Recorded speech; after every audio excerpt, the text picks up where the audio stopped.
First I'm going to be playing to you the Mozart Violin Concerto. Concerto is Italian for concert, and it's sort of a competition between the orchestra and the soloist.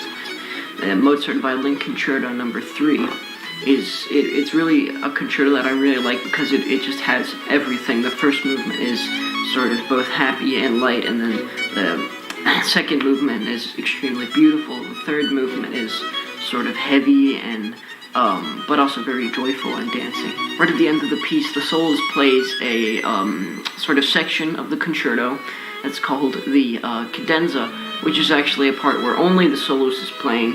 At Mozart's time, the cadenza was a section of the concerto where the soloist could elaborate on his own virtuosity and actually improvise his own piece right on the spot.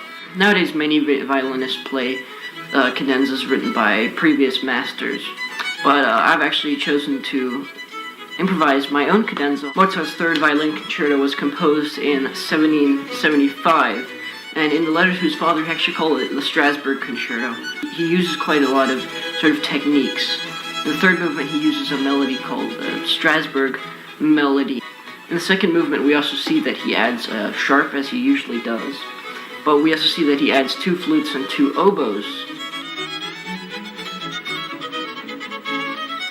The instrument is a really big part of violin playing, actually, because to play a solo concerto, you really need to have a violin like the one I have here that has some specific qualities. It's playing a 300-old instrument like this. It gives me some sound qualities that you couldn't obtain otherwise.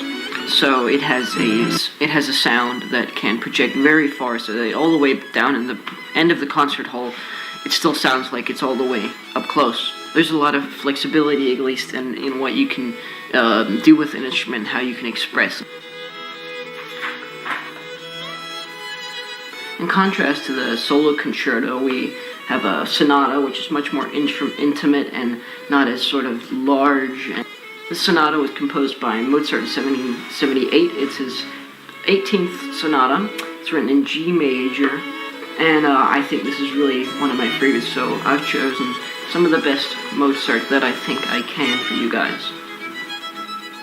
Lastly, we're going to have my own impromptu variations of the Meditation de Thais and another melody from Shostakovich's Romance. So you probably heard the Meditation de Thais before. It's a very beautiful melody. So that's what you guys are going to be hearing. I hope you all enjoy it.